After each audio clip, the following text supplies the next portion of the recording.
বিএনপির নমিনেশন বঞ্চিতদের জন্য দরজা খুলে দিল খায়রুল দেওয়ান। তিনি বলেন, জনকল্যাণ পার্টিতে আসলে তাদের এমপি বানানো হবে। যাদের বিএনপিতে নমিনেশন পাওয়ার আশা ছিল কিন্তু নমিনেশন পাই, যারা নমিনেশন পান নাই তারা আমার জনকল্যাণ পার্টির এমপিতে যোগ দিতে পারেন। নমিনেশন দিব ইনশাল্লাহ, আপনাদের এমপি বানাইয়ে ছাড়বো ইনশাল্লাহ। অন্যদিকে এই বিষয়ে দলটির মধ্যপ্রাচ্যের সভাপতি এম নাছির আলম টেম্পো ভিশনকে জানান, নতুন নেতারা দলে আসলে দল আরো শক্ত হবে। নমিনেশন ফি কত?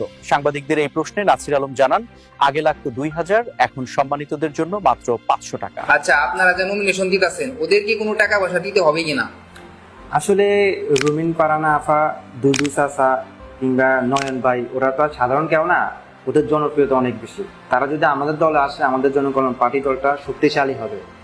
আর টাকা পয়সার ব্যাপারে আপনারা জানেন, আমাদের লিডার আগে 1000 করে নিত, এখন বর্তমানে 2000 করে নিচ্ছে। যেহেতু 2000 ওদের কাছ থেকে নিলে এটা আমাদের জন্য অপমানজনক, তারা আমাদেরকে 500 টাকা করে দিলে হবে। অন্যদিকে নমিনেশন বঞ্চিতদের হরতাল ভাঙচুর। খায়রুলের আহ্বান, অবরোধ নয়, আসুন রাজনীতির পথে শান্তির সাথে। Welcome to Janakalyan party.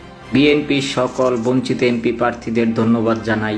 আপনারা দুঃখ করবেন না, আপনারা রাস্তাঘাট বন্ধ করে দিয়ে আন্দোলন করাটা অনৈতিক। আপনারা বিভিন্ন নিবন্ধিত রাজনৈতিক দল থেকে নমিনেশন নিতে পারেন, স্বতন্ত্রভাবে ইলেকশন করতে পারেন। আমার জনকল্যাণ পার্টি থেকে নমিনেশন